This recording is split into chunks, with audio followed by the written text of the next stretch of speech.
Bonjour à tous, salut tout le monde, salut les amis. Alors écoutez, aujourd'hui je suis vraiment très content de vous retrouver. Pourquoi? Parce que je vais faire quelque chose qui est très important pour moi dans cette vidéo, qui me tient vraiment à cœur. Je pourrais même dire que c'est l'essence de mon âme ou ma raison d'être ici. Alors, de quoi il s'agit? Simplement de partager. Partager avec vous et partager en spiritualité. J'avais déjà commencé une série de vidéos. Alors, série, pour le coup, j'en avais fait qu'une, que j'avais appelée d'ailleurs Capsule spirituelle. Donc ça remonte à 2020 et voilà, là je sens que peut-être je me sens un peu plus prêt aussi à le faire, mais j'ai envie de partager, les amis, avec vous beaucoup de choses sur plein de sujets différents. Voilà. Simplement, donc il n'y aura pas de carte a priori dans la plupart de ces vidéos. Je ne sais pas non plus à quelle fréquence je les posterai. Ça dépendra de mon inspiration, ça dépendra de ce que je reçois aussi, parce que ce qu'il faut que vous sachiez, c'est que depuis mon éveil, en fait, ou j'aime aussi l'appeler mon réveil spirituel, bah, j'ai eu beaucoup de révélations intérieures, beaucoup de prises de conscience. J'ai reçu plein de messages, voilà, à différents moments, des prises de conscience, voilà, des idées aussi, des notions à approfondir. Alors j'ai pris note de tout ça, j'ai bien enregistré tout ça, voilà, sur mon ordinateur, j'ai pris des notes, j'ai écrit, et j'ai pas écrit grand-chose pour le coup, mais bah justement, ces vidéos-là vont me permettre un petit peu de continuer, de poursuivre le cheminement et la conscientisation de tout ce que j'aurai à vous partager en fait. Ça sera grâce au fait de parler, de m'exprimer, que je recevrai aussi en direct un petit peu la guidance et la suite des messages que j'ai déjà pu avoir en fait. Voilà. Donc il y aura rien vraiment de trop préparé dans ces vidéos. Ça sera juste voilà, en connexion avec moi-même, avec mes guides, et puis partager dans l'instant ce qui me vient. Voilà les amis. Donc avant qu'on aille dans le sujet d'aujourd'hui, j'ai une dernière précision à faire, c'est que je détiens pas de vérité, je veux pas convaincre qui que ce soit non plus, je viens juste ici avec vous en pur partage en fait, pur partage, authenticité, beaucoup d'humilité aussi, hein, parce que voilà, encore une fois, c'est pas des vérités, c'est juste des choses qui me sont venues comme ça, qui m'ont semblé justes, qui m'ont semblé pertinentes, donc que j'ai pris note, et puis je me suis dit, bon, bah plus tard, il faudra que je reprenne telle notion, telle idée, telle intuition qui m'est venue, et bah, je trouve que c'est bien de le faire en fait avec vous, voilà, de le partager aussi sur la chaîne, et quelque part, ça laissera une trace, non pas pour la postérité, ou même pour les autres, ou pour vous, quelque part, vous savez, mais pour moi déjà, pour moi... voilà, c'est une manière d'ancrer les choses, et puis de revenir aussi à ces messages quand j'en aurai besoin, parce que pour le coup, plutôt que d'enregistrer une vidéo juste pour moi et où je parle tout seul, bah là j'enregistre la vidéo, je parle tout seul pour le coup aussi, mais bah, je vous le fais partager. Voilà les amis. Donc, alors, je le répète, dans toutes ces vidéos, les mots-clés avec lesquels je viens, c'est humilité, amour, on peut le dire. Voilà, en fait, ça peut être assez simple, c'est humilité et amour. Comme toujours, mais vu les sujets qu'on va aborder, je tiens vraiment à le préciser. Voilà. Donc, aujourd'hui, on va parler de quelque chose qui me semble capital, qui me semble extrêmement important, c'est la paix intérieure. Donc, je vais prendre quelques instants, pour le coup, pour me recentrer, et on va voir ce qui veut bien ressortir. Alors, la paix intérieure.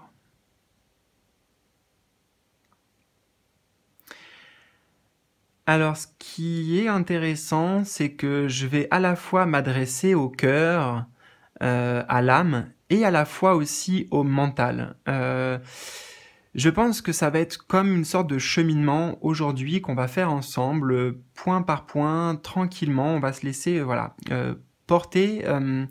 Voilà, je vois une sorte de progression logique en fait, une progression logique. Donc c'est pour ça que je dis que je vais aussi m'adresser au mental et le mental va aussi jouer un rôle. D'ailleurs, c'est intéressant parce que déjà, j'ai beaucoup de choses qui me viennent, mais c'est très important, pour le coup, de prendre en compte cette voie du mental. Donc, je sens qu'on va y venir après. Mais parlons déjà d'une déduction. Si on recherche la paix intérieure, c'est que nous ne sommes pas en paix intérieure. Donc, nous sommes, on peut le dire, en conflit intérieur. Ou même pour utiliser un mot encore plus fort qui va permettre de faire un pont avec des choses concrètes, des choses réelles, nous sommes en guerre intérieure. Alors, il y a déjà une bonne nouvelle là-dedans, j'ai envie de dire les amis. C'est que justement, s'il y a une guerre à l'extérieur, d'accord, une guerre dans le monde, une guerre dans un pays, on est d'accord que pour y amener la paix, si nous on veut y amener la paix, c'est peut-être un peu compliqué, d'accord, notre pouvoir d'action est limité. Mais en l'occurrence, comme il s'agit ici de conflits intérieurs, vous avez la clé, vous avez total pouvoir d'action. C'est comme si vous étiez en fait le président, enfin vous êtes le roi ou le président ou ce que vous voulez de votre monde intérieur. Donc vous avez ce pouvoir, cette souveraineté personnelle qu'il est important déjà de prendre conscience et de retrouver. Et ça, il n'y a pas besoin de 10 ans de méditation ou de faire je ne sais quel travail sur soi. Honnêtement, ça peut se retrouver en chaque instant en fait, hein, cette souveraineté personnelle. Donc la bonne nouvelle, elle est que comme il s'agit d'un conflit intérieur pour aller donc vers une paix intérieure, vous avez le pouvoir de décision, vous avez le pouvoir de choix aussi. Pour continuer sur le parallèle de la guerre, alors c'est un mot un peu fort, mais je l'entends comme ça ici parce que justement ça va permettre de nous bousculer un petit peu, hein, parce que la guerre, personne n'a envie de la guerre. La guerre, ça amène de la souffrance. Ça, c'est quelque chose qu'il faut entendre aussi pour nous tous, c'est la guerre, on le sait, hein, c'est logique pour le coup, la guerre amène de la souffrance. Et là, est-ce que c'est grave ? Oui, aucune guerre n'est bonne puisque ça amène de la souffrance à l'extérieur, ça amène de la souffrance intérieure aussi, en l'occurrence, ça me semble vraiment important en fait d'aller vers cette paix intérieure, de pouvoir agir afin de ramener la paix intérieure, parce que sinon on se fait souffrir soi-même pour le coup. Et au-delà de ça, non seulement on se fait souffrir soi-même, mais ça impacte aussi bien sûr notre réalité extérieure, donc notre monde extérieur, nos interactions aussi avec les autres, lorsque nous sommes en conflit intérieur. Et ça va se manifester de bien des manières,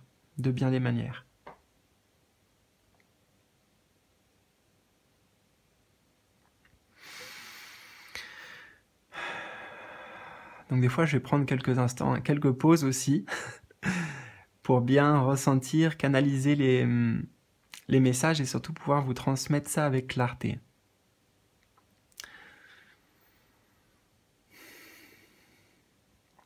Alors, on va continuer avec cette image de guerre et de conflit. Ça signifie aussi qu'il y a au moins deux camps qui s'opposent. Deux camps qui ne sont pas d'accord. Alors, pour résumer un petit peu et pour peut-être simplifier le cheminement ensemble, on va mettre ces deux camps avec des étiquettes. Donc, la première étiquette, on pourrait dire qu'il y a la voix du cœur, hein, simplement, le camp du cœur, la voix du cœur, et le camp du mental, la voix du mental, vu que c'est intérieur. La voix de l'âme, on pourrait aussi dire la voix de l'ego. Voilà, pour moi, c'est vraiment de ça dont il s'agit, en fait, au niveau de ce conflit intérieur. Alors, on va pas porter de jugement déjà, hein. Je suis pas en train de dire ici, d'ailleurs, enfin j'ai rien dit encore, mais ce que je ressens, c'est il ne faut pas porter de jugement. Les deux ont leur valeur, ont leur importance en fait. Les deux ont des choses à exprimer. Vous voyez, ce sont comme si donc deux camps qui s'opposent, bah ils ont leur propre opinion. Ils ont aussi leur propre histoire, leur propre vécu, on pourrait dire. Ils pensent peut-être l'un et l'autre avoir raison, ou enfin forcément, voilà, si ils défendent leur position, vous voyez, c'est un petit peu ça que je ressens. C'est ces deux camps, cette voix du cœur et cette voix du mental qui s'opposent, ont chacune leur conviction, leur façon de penser, et un petit peu peut-être chacun veut avoir raison.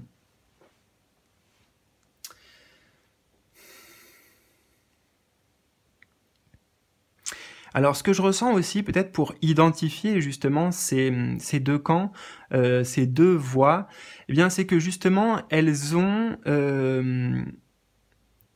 vraiment des choses qui les opposent. Donc déjà, dans le discours, vous voyez, dans les voix intérieures, on peut les discerner facilement parce que elles n'ont pas le même ton, la même tonalité, elles n'ont pas les mêmes intentions non plus. Bref, en fait, voilà, c'est vraiment, vous voyez, deux voix qu'on peut distinctement entendre si on est à l'écoute déjà, hein, à l'écoute intérieure. Et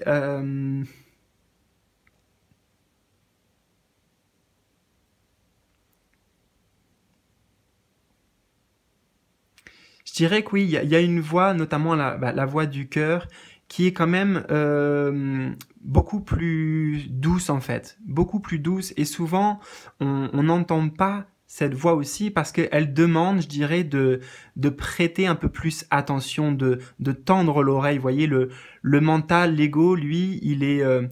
vous voyez, justement, l'ego, quelqu'un qui est dans l'ego, il va s'exprimer de manière forte, il a besoin qu'on le voit, qu'on l'entende. Donc, d'une manière générale, cette voix-là, on la perçoit plus distinctement. La voix du cœur, la voix de l'âme, elle est plus subtile, elle est plus paisible aussi, elle est douce en fait. Elle est douce et ce que je ressens, c'est que cette voix du cœur, elle va pas parler pendant des heures en fait. Elle a pas beaucoup de choses à dire. Elle dit des choses très simples. Si on prête attention à nos pensées ou à ce qui se passe à l'intérieur, donc à ces différentes voix, on peut entendre que cette voix du cœur, elle est sans jugement. Elle nous dit juste des choses véritablement simples. Il n'y a pas d'argumentation aussi. Vous voyez, c'est ce que j'entends. Il n'y a pas d'argumentation avec la voix du cœur. C'est difficile à résumer en fait, mais c'est direct, ça nous touche, on sait que c'est juste aussi, hein, il y a une certaine justesse et les intentions dans le message tel qu'on perçoit cette voix du cœur, c'est authentique en fait, c'est authentique, c'est simple, c'est bienveillant aussi, hein. Voilà. Alors, on en est là. Bon, on va continuer un petit peu. Comment faire la paix? C'est le sujet aussi qui nous intéresse. Comment faire la paix intérieure? Alors, il y a plusieurs moyens de faire la paix, hein, quand il y a un conflit. Alors, on va reprendre la symbolique, le parallèle de du conflit, extérieur. En l'occurrence, s'il y a une guerre à l'extérieur, il y a un moyen facile d'arrêter la paix, c'est que un des deux camps décide d'arrêter de se battre en fait. Vous voyez, on dépose les armes, un des deux camps dépose les armes, j'arrête de me battre, j'arrête de faire la guerre. Alors, c'est un peu plus difficile cette méthode-là pour le coup intérieurement, parce que vous pouvez pas fuir, enfin vous pouvez pas, ouais, j'ai le mot fuite, je sais pas pourquoi, avec le parallèle extérieur, mais vous pouvez pas vous fuir à vous-même, vous voyez. Vous pouvez pas, voilà, s'il y a une guerre dans un pays, bah, vous dites bon bah ok, j'arrête là de me battre et puis je vais ailleurs. Ça serait une solution envisageable. Mais là, en l'occurrence, non, c'est pas possible parce que c'est vous avec vous-même. La solution ne vient pas non plus du fait qu'il y a un gagnant en fait. Dans ce conflit intérieur, le but, c'est pas qu'il y ait un gagnant. Parce que s'il y a un gagnant, il y a un perdant. Et en l'occurrence, il peut pas y avoir vraiment de paix durable, ou une paix sereine, si vous voulez, dans ces conditions-là, parce qu'il y a toujours quelqu'un qui se sent lésé, il y a quelqu'un qui prend le dessus, donc il y a un dominant, il y a un dominé. On est toujours sur l'intérieur. Donc, non, c'est pas, voilà, ça me sonne pas juste en gros, faire que ce combat s'arrête ou qu'il y ait une paix dans le sens où bah, il y a quelqu'un qui a gagné. Donc en l'occurrence, que la voix du cœur gagne ou que la voix du mental gagne, c'est pas le but. Alors, comment faire la paix intérieure? Alors, c'est bien ce qu'on se demande. Eh bien, les amis, je dirais que c'est tout simplement avec le dialogue. Avec le dialogue intérieur. Donc, le dialogue entre ces deux voix, entre la voix du cœur, entre la voix du mental. Un dialogue, c'est-à-dire une écoute, un échange, une compréhension aussi.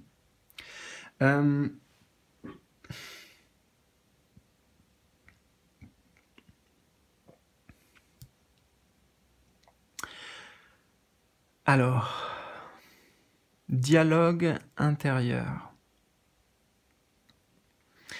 Alors, il y a quelque chose qui peut être, voilà, qui me vient, qui peut être assez intéressant. C'est donc déjà de se poser avec soi-même, hein, pour vraiment écouter ces deux voix et pour instaurer ce dialogue en soi, parce que tout se joue à l'intérieur, tout est en soi. Donc, il y a plusieurs façons de le voir, mais une façon qui me vient là, c'est justement comme si on voyait, je vois un petit peu la table ronde en fait, les chevaliers de la table ronde. Donc c'est une image là qui me vient, mais comme si on allait s'asseoir à cette table. Donc à cette table, il y a à la fois, vous pouvez même le visualiser, hein, un personnage qui vient s'asseoir, qui représente la voix du cœur, et un autre personnage qui représente la voix du mental. Et même, je dirais, que ce que vous pouvez faire, c'est que vous positionnez aussi à la table. Il y a trois personnes, en fait, trois entités, on pourrait dire, à cette table. C'est intéressant, là, ce qui me vient de le voir comme ça. C'est que déjà, ça permet, si vous vous positionnez ici, par exemple, là, au milieu, il y a les deux autres, déjà, ça permet de créer une distance. Ça veut dire que vous n'êtes pas, bah oui, d'une certaine manière, vous n'êtes pas ni la voix du cœur, ni la voix du mental. Vous êtes autre chose. Alors, on va pas trop développer ici le « je suis », le fameux « je suis » et ce que vous êtes. Voilà, ça serait trop compliqué et peut-être trop long et peut-être ça sera le sujet d'une autre vidéo. Mais ça me paraît assez intéressant de le visualiser comme ça, d'accord? Une table où il y a la voix du cœur qui vient s'installer, la voix du mental, de l'ego, et il y a vous aussi qui êtes là pour écouter, peut-être pour arbitrer, non pas pour juger, hein, on n'est pas ici dans le sens de juger, mais peut-être là être en observateur. Enfin après c'est à vous de voir comme vous voulez, hein, ça me vient comme ça peut être un exercice intéressant à faire. Et ensuite, donc, je vous ai dit, la paix intérieure va s'instaurer par le dialogue, par trouver un accord. C'est faire le lien, c'est le chemin du milieu, un petit peu faire le lien entre les deux. Donc, chacun a un temps de parole, chacune de ces voix a un temps de parole, exprime tout ce qu'il ressent, voilà, tout, un petit peu tout ce qu'ils ont à dire, tout ce qu'ils ont sur le cœur, la voix du cœur et la voix du mental aussi, et c'est vraiment d'égale importance, vous voyez, il n'y a pas à privilégier l'une ou l'autre, encore une fois, j'y reviens donc à ce que j'avais dit un petit peu au début, il n'y a pas de... Voilà, tout est à écouter et tout est bon à prendre. Et peut-être que ces deux voix peuvent trouver un accord, peut-être d'ailleurs que la voix du cœur, ou alors éventuellement l'arbitre qui est vous ici, peut rassurer, notamment rassurer la voix du mental, la voix de l'ego, parce que c'est vrai qu'il y a souvent des peurs derrière, il y a souvent des douleurs aussi, un vécu, et je dirais que la voix du cœur est souvent liée à l'âme, c'est-à-dire qu'elle est de toute éternité, il n'y a pas de... elle se réfère pas au passé en fait, ni à l'avenir, elle est juste dans le moment présent, dans la justesse du moment présent, de l'authenticité, de la transparence. Et la voix du mental a souvent beaucoup d'arguments à donner et beaucoup de choses à dire par rapport au passé, voire même par rapport à l'avenir. Donc il est question ici d'instaurer ce dialogue comme vous voulez, mais vous avez compris l'idée en fait. L'idée c'est d'amener la paix par l'écoute, par la compréhension, par... ouais, c'est simple, hein, il n'y a pas besoin de trop approfondir en fait. C'est par l'écoute, par la compréhension, et vraiment, que ce soit la voix du cœur ou que ce soit la voix ici du milieu, la vôtre, la voix de l'observateur, ça permet de prendre de la distance et ça permet aussi de pouvoir rassurer, voyez-vous. En fait, c'est comme si vous vous rassurez vous-même. Et ce qui est vachement intéressant dans cette représentation ici, dans cette vision-là, c'est que mais tout ça c'est en vous, tout ça ça se joue en vous, vous voyez, mais le fait de le faire comme une visualisation, ça aide pour moi à prendre de la distance, hein, de la distance, et pouvoir justement se reconnecter vraiment à ce que je suis, à qui je suis, ou même on pourrait dire à la conscience universelle, ou à Dieu, ou bon, à l'univers, appelez ça comme vous voulez. Voilà, on est à 21 minutes, ça me semble très bien, j'aime beaucoup le 21. Donc je vais m'arrêter là, il y a plein de choses qu'on pourrait développer, mais peut-être que le cheminement, c'est à vous de le poursuivre aussi, si vous le souhaitez. Peut-être à moi aussi, déjà, je re-regarderai cette vidéo. Donc il y a beaucoup de choses beaucoup de choses ici à conscientiser. Donc j'espère vraiment les amis que ça vous servira, c'est le but. Prenez soin de vous, je vous embrasse, ça m'a fait super plaisir de partager ça avec vous. C'était un moment très très agréable, un moment important pour moi, et je vous retrouve pour d'autres vidéos comme celle-ci. À bientôt.